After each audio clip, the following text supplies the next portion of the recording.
Political figures are just beginning to take in the shockwaves from this, even if many were likely privately expecting President Joe Biden to drop out of this race. Jade Jarvis joining us now in the studio with reaction from some of those officials. Jade? Well, Felicia and Todd, the two lawmakers I spoke to, say they are grateful to the president for his leadership and accomplishments he's made during his presidency, but they're happy he chose to step down and hope the choice will inject some new life into the party's bid for the White House. President Biden faced calls from top Democrats to step down ever since his lackluster debate performance last month. State Senator Lori Berman tells me she did not join those calls publicly since she is a delegate for the Democratic National Convention who was pledged to the president, but she says she was concerned about his candidacy going forward. She says she supports President Biden's choice to endorse Vice President Kamala Harris for the presidential nomination. And I think once we all coalesce around that, which I think is going to happen very, very quickly, and then she will have the opportunity to pick a vice president and we will move forward. And this is going to be the strongest party. People were tired of the choice between Biden and Trump. This is energizing us.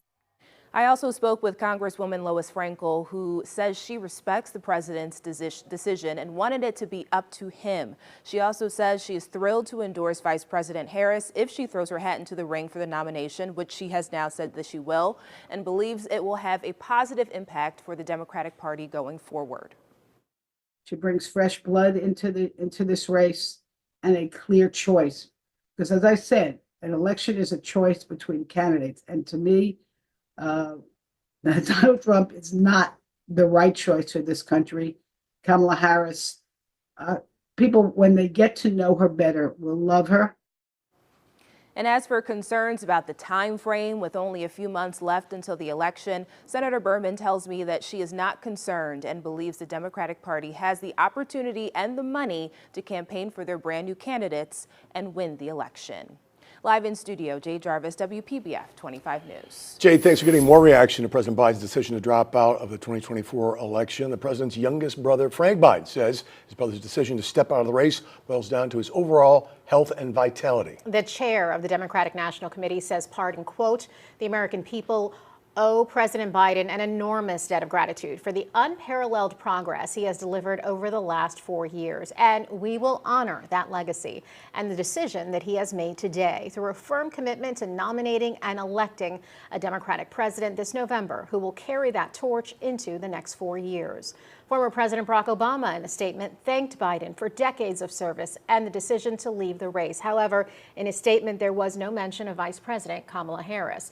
But we are hearing that both Bill Clinton and Hillary Clinton are endorsing the vice president, saying in a statement they will fight to ensure Kamala Harris is elected as president. Of course, this all comes as the backdrop as Republican presidential nominee Donald Trump returned to Palm Beach for the first time since the assassination attempt last week. Here's a live look at the former president's plane, Palm Beach International Airport. It's been there since his arrival late last night.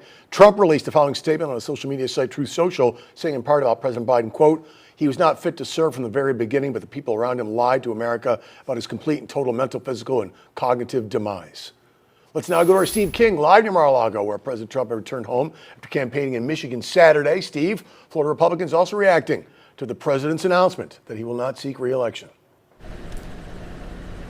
Dad, that's right. The Republican lawmakers I spoke with say they're not surprised that President Biden has announced he's not seeking re-election, but some are saying they don't even think he's fit to serve as president for the remainder of his term. Congressman Brian Mast, Republican congressman from the Treasure Coast, tweeting this, quote, unfit to stand trial, unfit to run, unfit to be president for one more second.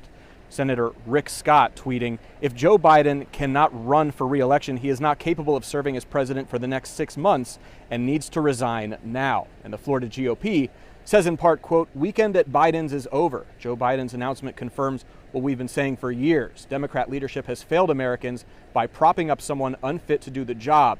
It doesn't matter which empty suit they put forward, we will win. Here's what Republican State Representative John Snyder from Martin County told me earlier. Joe Biden has dedicated nearly his entire life to public service. Very few times have I agreed with him on the policy, but what I believe happened today was confirmation for what the entire country has known for some time. Joe Biden was not fit to run for president, much less lead this country. And so today we received that confirmation in his statement. And as for the roadblock here by Mar-a-Lago, that went up yesterday morning, and it's going to be up at least through the election in November. Reporting live near Palm Beach, Steve King, WPBF 25 News.